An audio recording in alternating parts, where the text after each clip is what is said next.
Hello sa ating mga SSS members and pensioners. It's May Angel. Welcome back sa aking YouTube channel. Para po sa mga gustong malaman kung anong plano or may plano na ba si SSS para sa kanilang members and pensioners sa taong 2026. Yan ang pag-uusapan natin sa video na ito.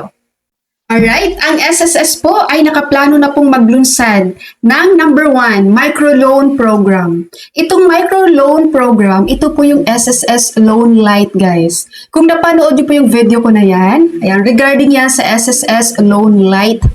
So, itong microloan program or SSS Loan Lite ay nakaplano na po itong ilunsad ng SSS early of 2026 next year. Alright? And number 2 naman, of course, syempre naman ilulunsad din ng SSS ang pension increase bilang bahagi doon sa 3-year increase reform program para sa ating mga pensioners. Unahin po nating i-discuss itong microloan program or SSS Loan Lite. Ang guidelines nitong microloan program, guys, ay naaprubahan na po ito ni SSS noong December 17, 2025.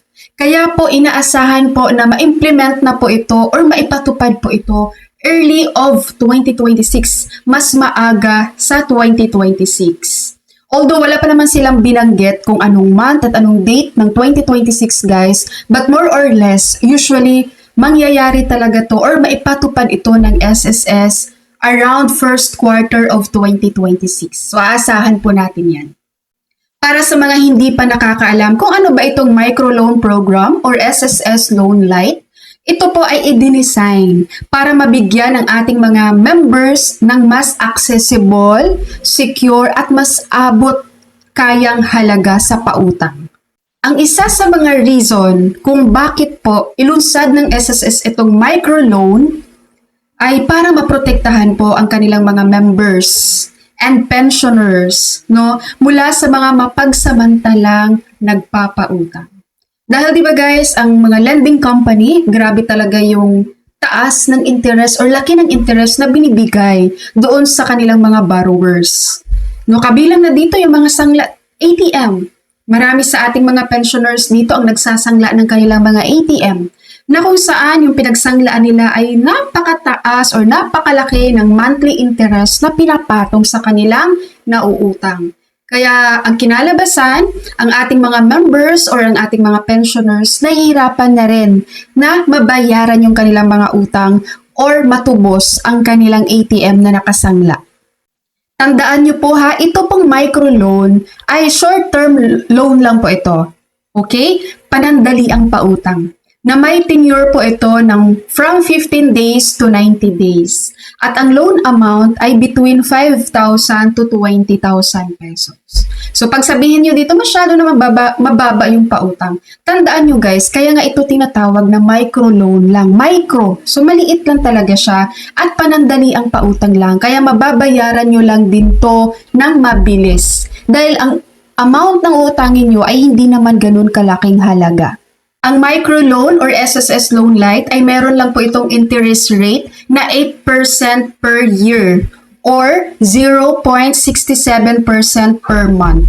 So kung makikita nyo guys, napakababa lang ng interest niya compared po sa mga pinagsanglaan nyo dyan sa labas or inuutangan nyo dyan sa labas. Kaya once na maging okay na po itong microloan program or SSS Loan Lite, better po na kung kailangan nyo ng pera guys, dito na kayo mag-avail dahil mababa lang ang interest rate dito. So yun po ang microloan program or SSS Loan Lite na ilulunsad early by 2026. So sana naintindihan nyo to guys. Ang gagawin na lang natin for now, aabangan na lang natin ang susunod na ilalabas ni SSS sa guideline sa pag-apply nyo dito sa SSS Loan Lite. Okay? Kung ano yung mga partner banks nila. Dahil nung September 2025, yun yung naging unang video ko guys sa SSS Loan Lite. Yun yung naging okay na sila na maging partner ng Union Bank, no, pagdating sa SSS Loan Lite application. And then itong December lang, 2025 naman, ay sa Land Bank of the Philippines. So nag-sign na rin sila ng Memorandum of Understanding. So again, by early 2026, ito ang aabangan natin guys na another announcement na SSS sa guidelines kung paano kayo makapag-apply dito sa SSS Loan Lite. Dahil doon din natin makikita ano-ano yung mga bangko, no? Ano-ano yung mga banks na partner nila dito sa SSS Loan Light, bukod dito sa Union Bank and Land Bank. Okay po? And then number 2 naman, ang SSS pension increase, no? Na kung saan mangyayari po ang ikalawang bahagi doon sa 3-year increase reform program na mangyayari po on September 2026. Na kung saan ang retirement and disability pensioners ay makaka-receive ng 10% increase at ang ating mga survivor pensioners naman ay makaka-receive naman ng additional 5% increase. And then yung pinaka-last na increase naman ay mangyayari naman on September 2027. Alright, mga SSS members and pensioners. So yun po guys ang naging announcement ng SSS para sa kanilang plano sa early of 2026. So first quarter of 2026, aasahan natin na maipatupad na po or ma-implement ang microloan program or SSS Loan Light na inaantay po ng ating mga members. Okay, and of course, sa ating mga pensioners, alam nyo naman na po ang ikalawang bahagi ng inyong SSS pension increase kung saan ay mangyayari ito on September 2026. Okay, that's all for my video for today. Merry Christmas and Happy New Year everyone! God bless you all!